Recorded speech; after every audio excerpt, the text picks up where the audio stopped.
friends, myself Neeraj Gupta, your science teacher. Today I am going to teach you chapter 9 Force and Laws of Motion.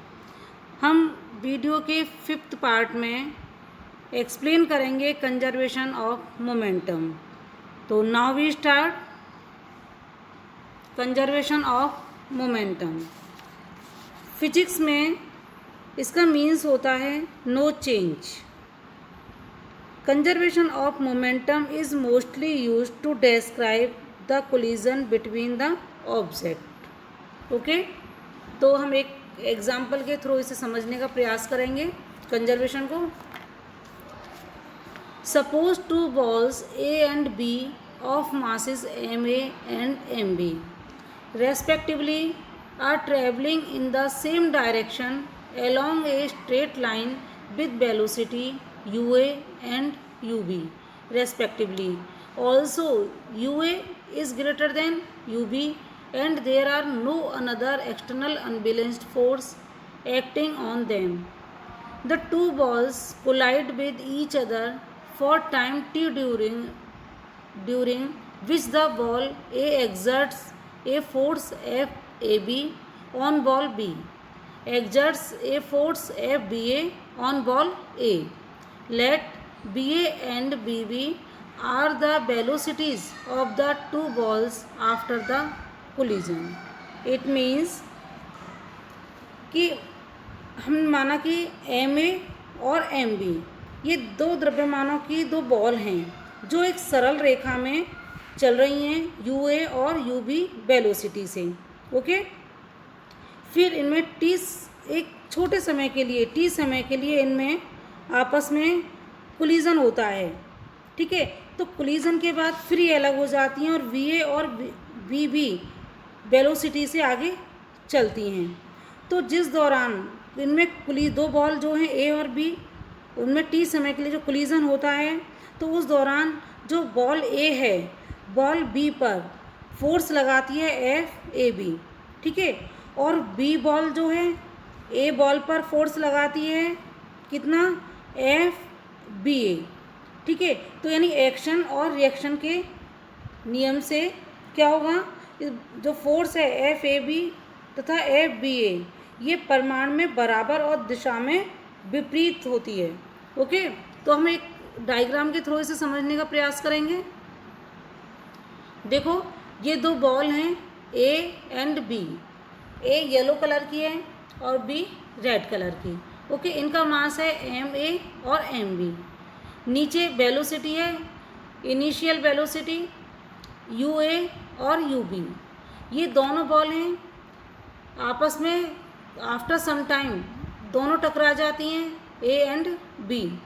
ठीक है, फिर टकराने के बाद फिर अलग होती हैं A एंड B. तो मास इनका वही रहता है और किस में चेंज आता है, वेलोसिटी में. क्या हो जाती है वेलोसिटी, VA एंड BB. तो देख रहे हो आप बिफोर कोलिजन बॉल की पोजीशन और ड्यूरिंग कोलिजन बॉल की पोजीशन और आफ्टर कोलिजन क्या पोजीशन है बॉल की. ठीक है, अब हम इसे एक्सप्लेन करेंगे, ड्राइव करेंगे इसको. Before collision momentum of ball A, जो बॉल A है उसका मोमेंटम होगा A = MA UA जो कि इनिशियल होगा.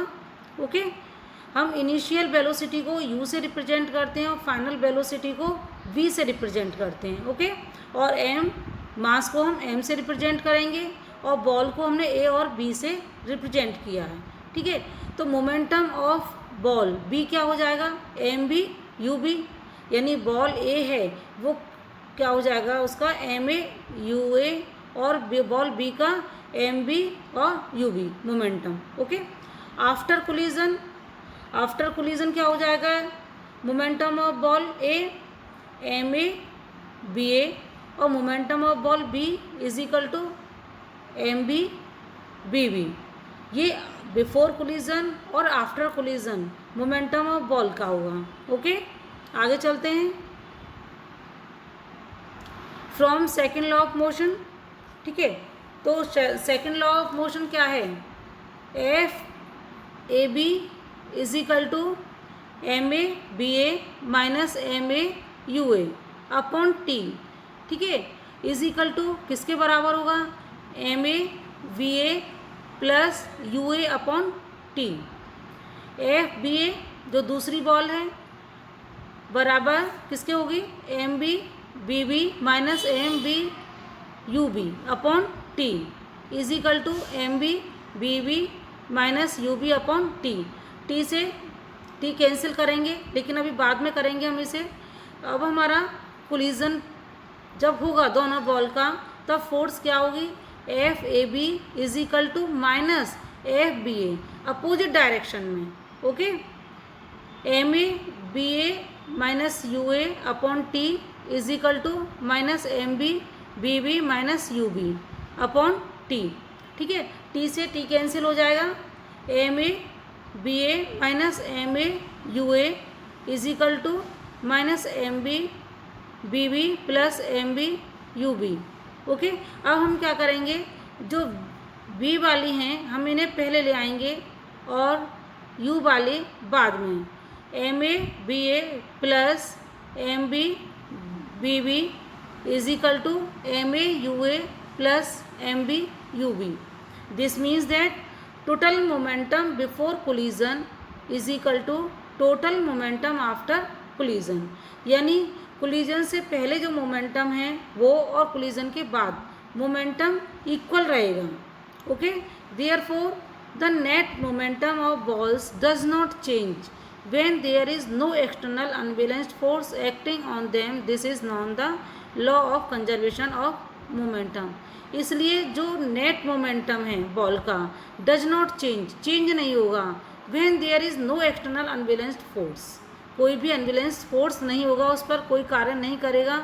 तो then this is known the law of conservation of momentum. इसी लॉ को हम कंजर्वेशन ऑफ मोमेंटम के नाम से जानते हैं। अब हमारा ये यहीं फिनिश करते हैं, इसे चैप्टर कंप्लीट हो चुका। Thank you.